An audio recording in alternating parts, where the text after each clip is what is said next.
What's up, gamers? It's your boy, the Red Scissor, and today we're doing another Yu-Gi-Oh! Deck profile because these always do well. They always get at least like 100 views, which is pretty awesome. Actually, I don't remember how many views they're at. We're gonna say that they have 100. So we're doing another deck profile, and today we're doing a budget deck. You know, people like not spending money. Spending money kind of cringe, especially when not a lot of people can go out and play Yu-Gi-Oh! Right now for reasons. So you don't want to spend a bunch of money on cards you can't play if you don't have anywhere to play in your area. So that's why we're playing a budget deck.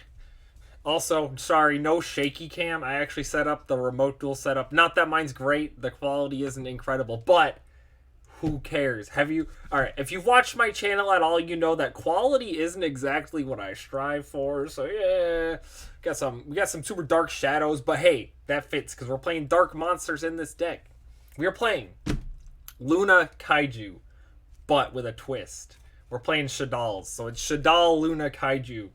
The idea behind the deck is it's the regular Luna Kaiju nonsense, which if you don't know what that is, I'll explain it in a minute. But it's the regular Luna Kaiju bullcrap, but we're playing Shaddolls, and I'll explain the theory behind that in a second. So let's go over the main deck first. Get this out of here. So we have the monster that the deck is named after, Fairy Tale Luna. Fairy Tale Luna is a crazy card. It adds a card, specifically a spellcaster with 1850 attack, I believe it's what it says, from your deck to your hand, and it can be itself. So you summon this, and then you could just grab another one off of a search. And then it has a quick effect to target an opponent's monster, and then they have to send a monster with the same name from their deck or extra deck, I believe, to the graveyard. And if they don't, that monster returns to their hand. And what's so great about that is you're going to be giving them Kaijus and targeting the Kaijus. And as long as they're not main decking any Kaijus, which not a lot of decks do, you're just gonna plus, which I'll show in a second. So we obviously have to have the Kaijus. So we are playing the light Kaiju, the dark Kaiju, and the water Kaiju. The idea behind this is that light and dark are very good for the Shaddoll cards we're playing because Shaddoll Construct and Winda are like the two best ones, and they require a light and a dark. So we can summon these to our opponent's side of the field and use a super polymerization to make Winda or Construct. Or if they're just in our hand, we can just use Shaddoll Fusion to make them. There's a lot of ways to use these to make the Shaddoll Fusions. And then Gamma Seal is the weakest one, so we want the lowest attack value since our opponent is going to be grabbing these. So here's how the Luna thing works. Let's say our opponent has an Alpha. We Kaiju the Alpha, and then we can normal summon Luna. The Luna's going to search another Luna, so we're going to get that Luna in our hand.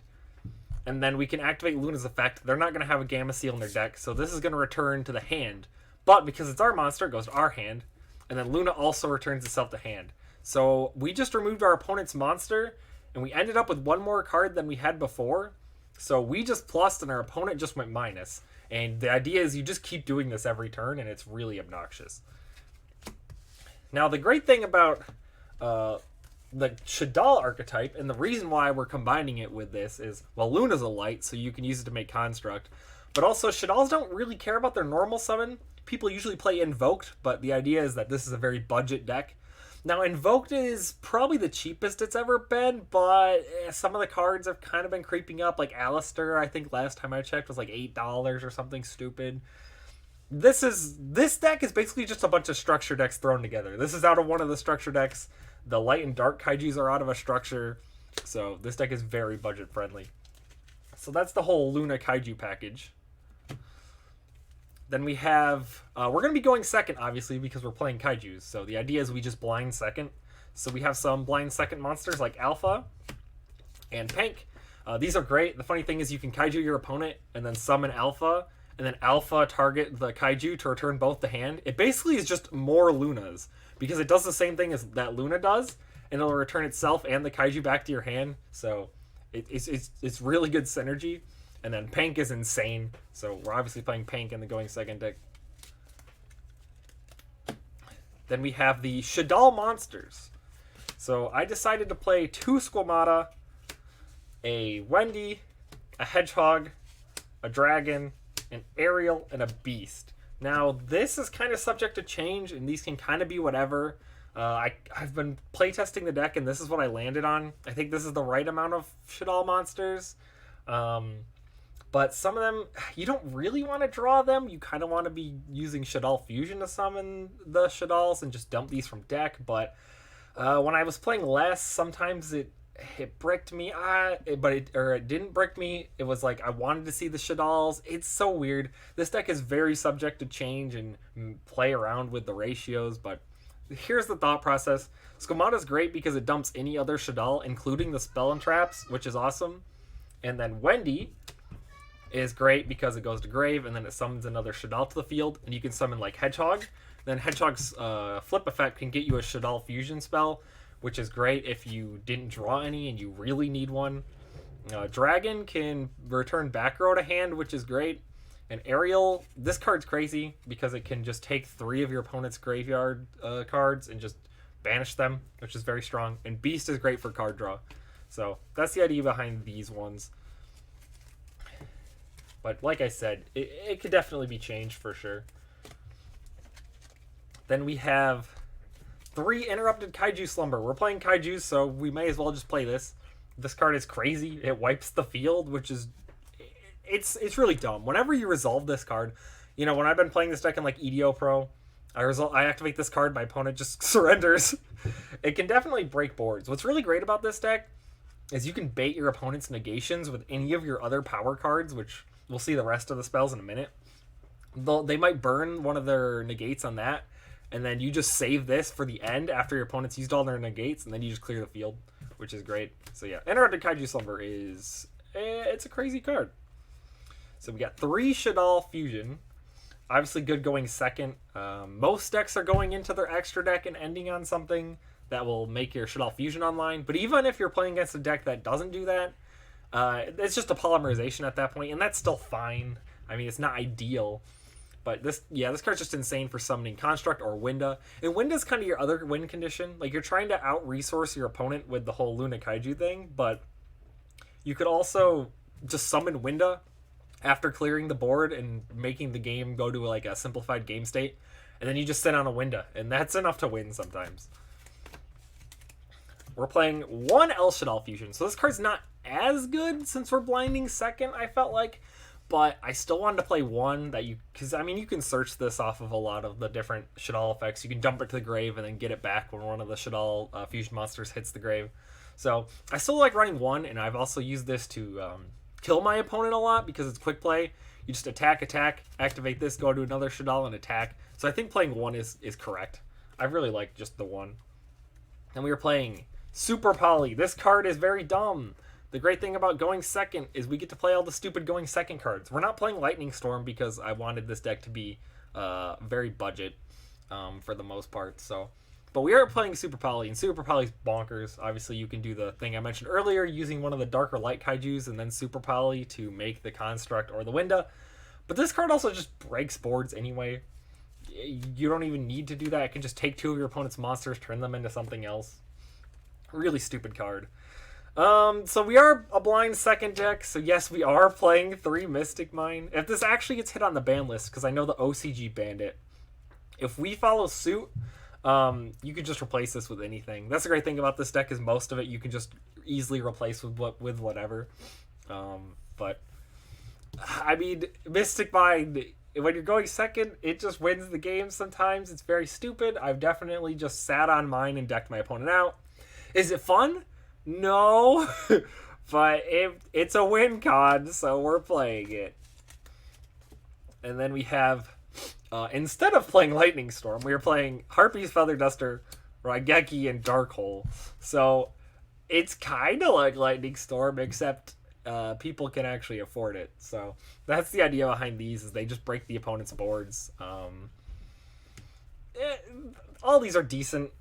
I don't know. I don't really have much else to say about them. They're just kind of there because we're playing a going second deck. And then 1 copy of Schism. So you can dump this off of a lot of the effects, just like the El Shaddoll Fusion. And then Schism's crazy. Once you get this card in rotation, it's the end of the game a lot of the times if the opponent can't get rid of it, because it's Schism. It's a good card. All right, now we can move on to the extra deck. So 3 Construct, pretty straightforward. Card's crazy. 2 Winda. You could play 3, and what you'll see about this extra deck is it's very flexible. But I thought 2 was just kind of enough. So those are the basic, the usual ones. And Apocalone, I don't summon this a ton. We're not playing Punishment because I didn't think it was that good since we're going second, and the trap cards aren't as good when you're going second. Most of them, anyway. But I figured the extra deck, the space isn't tight, so I may as well just play one. It could come up. It comes up occasionally. Also, if you're playing against like Dogmatica and they force you to dump from your extra deck, you can dump this and then search the Schism, which is great. And then we have Shekinaga, Grista, or whatever it's called, Wendigo. I'm not going to try and pronounce that one. So these are the 4 elemental Shaddolls or whatever, and these are all just super poly targets. So if your opponent's got a fire, a wind, a water, and earth, you can combine one of your Shaddolls with one of these. That's also the reason why I kind of wanted to play a lot of Shaddolls, is I want to be able to like normal summon a Shaddoll and then super poly with one of my opponent's monsters to make one of these. But yeah, they're just there to be super poly targets. Then we have 2 more super poly targets. So we have Starving Venom and Mud Dragon of the Swamp. Both come up pretty frequently. They're just solid super poly targets. And then we have kind of the extra spice. So I'm playing a Hope Harbinger. Now I think this card's like $10 or something. So you could just play something else instead. It could be any other rank 8 or even just another fusion monster. It could be the 3rd Winda. But I'm playing this because it's funny. You can make this using a Construct and a Gamma Seal, or 2 Constructs or 2 Gamma Seals, but often it's this, because Construct by itself isn't the best to end on.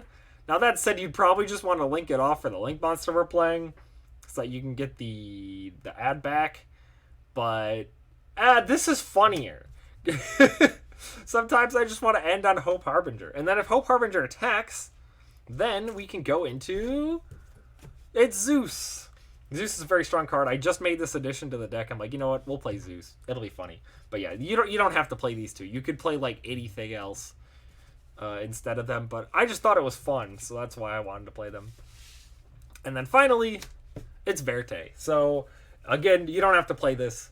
Originally, I was trying to play Rainbow Neos in this deck, but it ended up being really bricky, especially in this deck. You kind of want all the cards in your hand to be able to do something.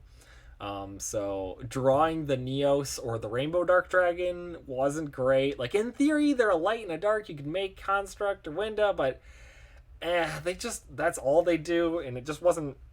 I wasn't feeling it. So, but we're still playing the Verte. One, because a lot of times you will want to link off like your Construct and something else, and then get the Construct ad back. Honestly, you should be playing Gravity Controller or whatever in this deck. I'm just not, because I'm dumb. So yeah, you could play like instead of this nonsense, you could play the 3rd Winda and then the Gravity Controller. But hey, this is more fun. We're playing the Verte. The target is Super Poly. You can send Super Poly for its effect, which is funny. That's the whole idea behind it, and that's it. So yeah, that's the deck. I don't have a side deck yet. The side deck can kind of just be anything. It just any anti-meta stuff.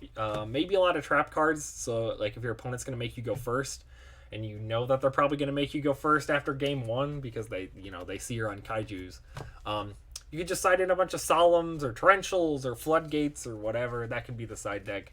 It's kind of up to you. But yeah, this deck is, I want to say, a lot of fun. It's not that fun though, people are probably going to want to beat you up because it's really obnoxious. If this deck is winning, it just feels awful. But also, this deck isn't that good. You can definitely brick on some stuff. It can definitely just like not be able to beat whatever your opponent's doing, and then you lose. But hey, we're trying to play on a budget here, and we got to do what we got to do. I still think the deck's enjoyable, just not that enjoyable.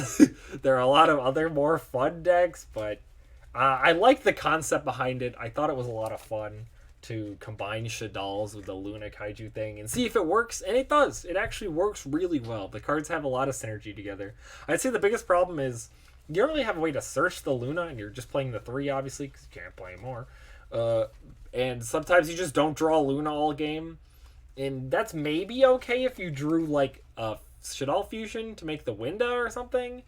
But if you don't have Shaddoll Fusion or Luna, or, like, you don't draw, or this, then you're just not playing Yu-Gi-Oh! So you do need at least one of those power cards in your opener, or you're just not going to be doing anything. But, hey, them's the breaks. This is the game we play.